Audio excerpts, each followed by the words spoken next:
সালামু আলাইকুম আম্মা। ওয়ালাইকুম আসসালাম। তোমার কি মন খারাপ আম্মা? কি হয়েছে? কেমন যেন মনটা একটু আচ্ছা, মন খারাপ থাকলে হবে না মা, মন খারাপ ভালো রাখতে হবে। আচ্ছা মা, তোমার যে সাবেক একটা নানু ছিল, আমার মেয়ে যে কি রত্ন, যখন থাকবে না তখন তুমি বুঝবা। ওই যে নানু যেটা, হ্যাঁ, তোমাকে এই নানু তোমাকে কি নামে ডাকতো? সাবেক নানু এমনি মনবি বলে ডাকতো না? খুব আদর করতো না? হ্যাঁ, ঠিক আছে। তো অনেক কিছু কিন্তু সাবেক হয় না মা? সাবেক বান্ধবী কি সাবেক হয়? জামাই সাবেক হয়, নানু সাবেক হয়, নানা সাবেক হয়, মামাও কিন্তু সাবেক হয় কি না?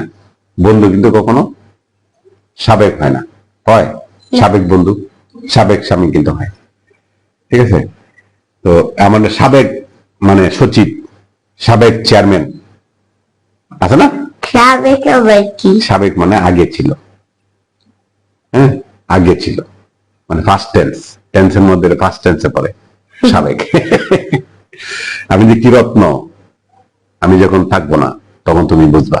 এটা যে সাবেকের ডায়লগ। হ্যাঁ, আমি যে কি রত্ন তখন আমি থাকবো না। কারণ কি, আমার যে রূপের যে আগুন, এই আগুনের 10-12 ছেলে অটোমেটিকলি পুড়ে যায়।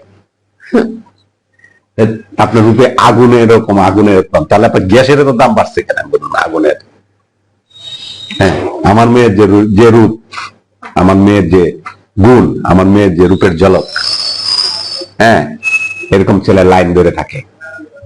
ঠিক আছে। আমার মেয়ের এটা, হ্যাঁ, তুমি আমার মেয়ের যোগ্য না। 10 বছর যোগ্য হইতে হলে তো অনেক কিছু লাগে। আসলে একটা মেয়ের যোগ্য হওয়াটা খুব টাফ, কারণ কখন কি লাগে সেটা তো বোঝা মুশকিল। হ্যাঁ মা, বোঝা মুশকিল না? যেমন ধরো আমাদের বাসার সাবেক কাজের মেয়ে, যেটা সাবেক আগে কেন, হ্যাঁ, সে কিন্তু টিকটক করতো, লাইকি করতো, ঠিক আছে কিনা, তারপরে ফেসবুক করতো, হ্যাঁ, তারপরে ইউটিউবে চ্যানেল ছিল তার। হ্যাঁ হ্যাঁ, ওই যে জেসমিন নামে ডাকি আমি, তুমি চিনবা, তোমার আমি দেখাবো না। ওই দিন দেখলাম ফেসবুকে সে প্রায় সেলিব্রিটির কাছাকাছি, প্রায় তার 6 লাখের উপরে তার ফেসবুকে ফলোয়ার আছে, এবং সে ভালো ভালো গানের সাথে সে নাচে, ভালো নাচ দেখায়, বিশেষ ভালো জিনিস দেখায়, অনেকে তাকে চিনে। এই বেটি যে কয়দিন আগে যখন যদি আমি বলি যে তুই তো বছর 2 আগে তুই আমার বাসায় কাজ করতি, আমার বাসায় ছিলি, 3 বছর কাজ করছো, এখন তুই ফের সেলিব্রিটি, টাকাও আছে, বেটি টাকাও কামায়। শুনছি বাড়িতে নাকি সে পাকা ঘর বানাচ্ছে, হ্যাঁ, টিকটক লাইকি ফেসবুক করে সে কানা দিচ্ছে। তারপরে তোমার করছে এই ফ্রিল্যান্সিংও করে। ফ্রিল্যান্সিং করতে বলতে তোমার এটা তুমি বুঝবা না, ওটা থেকে নাকি সে স্বর্ণের চেন, নাকের দুল, তারপরে হাতের বালা, তারপরে চেন টেন যা আছে সব টিকটক থেকে সে ইনকাম করছে। হ্যাঁ, ইনো থেকে সে ইনকাম করছে। তো বিষয়টা তুমি কি বুঝলা? সাবেক হয়ে যাচ্ছে যারা, সাবেকের সাথে কিন্তু এটা কোনো মিল নাই, কিন্তু এই কথাটা হচ্ছে এরকম যে অনেকে কিন্তু প্রতিষ্ঠিত হয়ে যাচ্ছে। না, প্রতিষ্ঠিত কাজের মেয়ে। কারণ দেখো তুমি, সে এই আগে কাজ করতো, মাসে সে 3,000, 5,000, 4,000, 5,000 টাকা পাইতো। এখন সে দেখা গেছে যে এমন বুঝো না, সে বাড়িতে পাকা ঘর করতেছে, ছাদ দেয়া 2 তলা ফার্নিচার নিয়ে ঘর করতেছে। তাহলে কত টাকা কামাইছে সে? বলতে পারো যে টাকা কামাইলে কি সবকিছু হয়? মানুষ তো এখন টাকাই দেখে। মানুষের টাকা যদি থাকে, তাহলে তুমি যদি কোনো খারাপ কিছু করো, তুমি যদি কোনো খারাপ চিন্তা ভাবনা করো, তাহলে তো মানুষ, সমাজ তোমাকে কিছু বলবে না। মসজিদ ইমামও তোমাকে কিছু বলবে না। মসজিদ ইমাম যদি আসছে, তাকে হাদিয়া দেয় 500 টাকা, আগে দিতে 500 টাকা, 5,000 টাকা দিলে মসজিদ ইমামও তোমাকে কিছু বলবে না। তাই মসজিদ তুমি সব টাকা দিছো, টাকা দিলে তখন তোমাকে কিছু বলবে না, কেউ কিছু বলে না। দেখছো না তুমি, তোমার মামা, চাচা, কালাপু যারা টাকা বেশি দেয়, তাদের ভালোবাসা বেশি না? ঠিক আছে।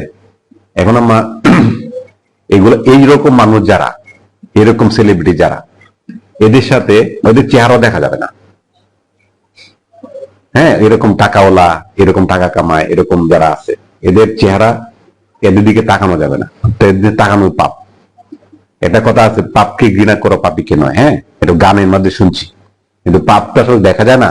কারণ ঘৃণা বিষয়টা, ঘৃণা তো তাকে করার দরকার নেই, মানে তার দেখারই দরকার নেই। ঘৃণা করতে হলেও তার দেখা লাগবে। এরকম যদি তোমার কোনো বান্ধবী থাকে, বন্ধু থাকে, আত্মীয় স্বজন থাকে, বন্ধু বান্ধব থাকে, অথবা যেই থাকে, আমার বন্ধু যে যদি থাকে মানে টিকটক করে, লাইকি করে, হ্যাঁ এরকম নিয়ে নাচানাচি করে এদের সাথে মিশা যাবে না। যদি মিশে যাও তো কয়দিন পরে দেখবে যে সঙ্গ দোষে, মানে মানুষের একজনের সাথে একজন যদি খারাপ মানুষের সাথে মিশে, সে অটোমেটিক খারাপ হয়ে যায়। হ্যাঁ, তাহলে কয়দিন পরে তুমি বলো আমি কি রত্ন, কয়দিন পরে দেখবে যে সেম কথা চলে আসবে, মামা আমি যে কি রত্ন, আমি যখন থাকবো না তখন তুমি বুঝবা। ও আমি এটা তো না না না, আমি বলি তুমি বল, তুমি তো মামা, তো আর খারাপ কেন? আমি তো শুনছি দেখে তোমাকে কথা বললাম।